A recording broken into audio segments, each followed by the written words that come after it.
শুনেছি তারা আমাদের আইন শৃঙ্খলা বাহিনীর ডিবি থেকে তাদের কিন্তু ইতিমধ্যে গ্রেপ্তারও করেছে। আমি একটি কথাই বলবো, যারাই গ্রেপ্তার হয়েছে যথেষ্ট তদন্ত সাপেক্ষেই তাদেরকে গ্রেপ্তার করা হয়েছে। তো আমি নিউজের মাধ্যমে যেটা দেখছি এটা কি আপনাদের অভ্যন্তরীণ রাজনৈতিক কোন্দলের কারণে এই ধরনের ঘটনা ঘটতে পারে, নাকি আরো অন্য কোনো সমস্যা আছে? অভ্যন্তরীণ রাজনৈতিক কোন্দল তো অবশ্যই আছে। আপনারা একটি জিনিস দেখেন, ঝিনাইদহ জেলা আওয়ামী লীগের 2 জন নেতা গ্রেপ্তার হয়েছে। তা কেন গ্রেপ্তার হলো? যথেষ্ট তথ্য আপনি এটিও জানেন যে মূল কিলার শিমুল ভুইয়া ছিলেন। তিনি কিন্তু 164 কোর্টে কিন্তু সে বলেছে গ্যাস বাবুর কথা, সাইদুল করিম মিন্টু সাহেবের কথা কিন্তু তারা বলেছে। আবার এই গ্যাস বাবু তিনিও কিন্তু কোর্টে গিয়ে 164 মাধ্যমে কিন্তু সাইদুল করিম মিন্টু চাচার কথা কিন্তু বলেছে। তো অবশ্যই তাদের সংশ্লিষ্টতা আছে বলেই তাদেরকে গ্রেপ্তার করা হয়েছে, এটি আমি বিশ্বাস করি। এবং যে তদন্ত হচ্ছে, এই তদন্ত সাপেক্ষে তাদেরকে আইনের আওতায় নিয়ে আসে। অবশ্যই রাজনৈতিক অভ্যন্তরীণ কোন্দল আছে, নাহলে কেন তারা এই নৃশংস হত্যাটির সাথে তারা এর সাথে জড়িত থাকবে? তারা তো সবকিছুই জানতো, তারা আমাকে সান্ত্বনা দিতেও আসছিল, তারা কেন আমাকে বলেনি?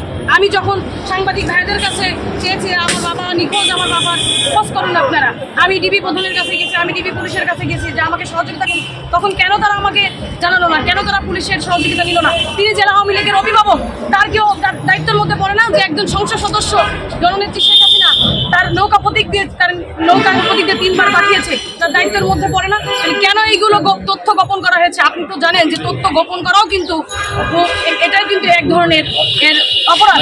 এবং আপনারা জানেন ইতিমধ্যে কিন্তু আমরা ঝিনাইদহে গিয়ে 3টি মোবাইল উদ্ধারের কথা কাজ করেছিল, সেই উদ্ধারে কিন্তু 3টি মোবাইল কিন্তু তারা পায়নি। আমার মত নষ্ট করাও একটি অপরাধ। আমি চাই প্রত্যেকটা অপরাধের শাস্তি হোক এবং সকলের শাস্তি চাই, ফাঁসির দাবি করি। আজকে দেখলাম আপনার সাথে আপনাদের স্থানীয় যারা নেতৃবৃন্দরা আছে তারাও কিন্তু অনেকে আছেন এখানে। সবকিছু মিলিয়ে আপনি কতটুকু আশাবাদী যে আপনাদের বাবা হত্যার বিচার পাবে? আমি আশাবাদী। আমি মাননীয় প্রধানমন্ত্রী দেশরত্ন শেখ হাসিনা মমতাময়ী মা, তারপরে আমি শতভাগ, মানে আমি আপনাকে কি বলবো, তিনি আমার অভিভাবক। আমি বিশ্বাস করি যে তিনি এই হত্যার সুষ্ঠু বিচার করবেন এবং সকলকে সর্বোচ্চ শাস্তি। শুনেছি তারা আমাদের আইন শৃঙ্খলা বাহিনীর ডিবি থেকে তাদের কিন্তু ইতিমধ্যে গ্রেপ্তারও করেছে। আমি একটি কথাই বলবো, যারাই গ্রেপ্তার হয়েছে যথেষ্ট তদন্ত সাপেক্ষেই তাদেরকে গ্রেপ্তার করা হয়েছে। তো আমি নিউজের মাধ্যমে যেটা দেখছি এটা কি আপনাদের অভ্যন্তরীণ রাজনৈতিক কোন্দলের কারণে এই ধরনের ঘটনা ঘটতে পারে, নাকি আরো অন্য কোনো সমস্যা আছে? অভ্যন্তরীণ রাজনৈতিক কোন্দল তো অবশ্যই আছে। আপনারা একটি জিনিস দেখেন, ঝিনাইদহ জেলা আওয়ামী লীগের 2 জন নেতা গ্রেপ্তার হয়েছে। তা কেন গ্রেপ্তার হলো? যথেষ্ট তথ্য আপনি এটিও জানেন যে মূল কিলার শিমুল ভুইয়া ছিলেন। তিনি কিন্তু 164 কোর্টে কিন্তু সে বলেছে গ্যাস বাবুর কথা, সাইদুল করিম মিন্টু সাহেবের কথা কিন্তু তারা বলেছে।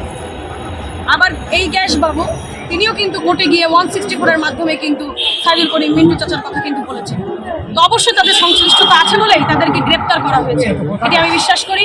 এবং যে তদন্ত হচ্ছে, এই তদন্ত সাপেক্ষেই তাদেরকে আইনের আওতায় নিয়ে আসে। অবশ্যই রাজনৈতিক অভ্যন্তরীণ কোন্দল আছে, নাহলে কেন তারা এই নৃশংস হত্যাটির সাথে তারা এর সাথে জড়িত থাকবে? তারা তো সবকিছুই জানতো, তারা আমাকে সান্ত্বনা দিতেও আসছিল, তারা কেন আমাকে বলেনি?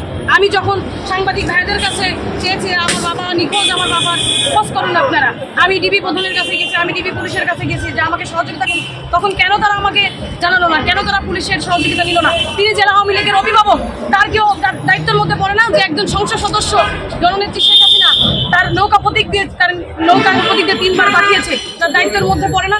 কেন এইগুলো তথ্য গোপন করা হয়েছে? আপনি তো জানেন যে তথ্য গোপন করাও কিন্তু এটাই কিন্তু এক ধরনের এর অপরাধ। এবং আপনারা জানেন ইতিমধ্যে কিন্তু আমরা ঝিনাইদহে গিয়ে 3টি মোবাইল উদ্ধারের কথা কাজ করেছিল, সেই উদ্ধারে কিন্তু 3টি মোবাইল কিন্তু তারা পায়নি। আমার মত নষ্ট করাও একটি অপরাধ। আমি চাই প্রত্যেকটা অপরাধের শাস্তি হোক এবং সকলের শাস্তি চাই, ফাঁসির দাবি করি। আজকে দেখলাম আপনার সাথে আপনাদের স্থানীয় যারা নেতৃবৃন্দরা আছে তারাও কিন্তু অনেকে আছেন এখানে। সবকিছু মিলিয়ে আপনি কতটুকু আশাবাদী যে আপনাদের বাবা হত্যার বিচার পাবে? আমি আশাবাদী। আমি মাননীয় প্রধানমন্ত্রী দেশরত্ন শেখ হাসিনা মমতাময়ী মা, তারপরে আমি শতভাগ, মানে আমি আপনাকে কি বলবো, তিনি আমার অভিভাবক। আমি বিশ্বাস করি যে তিনি এই হত্যার সুষ্ঠু বিচার করবেন এবং সকলকে সর্বোচ্চ শাস্তি।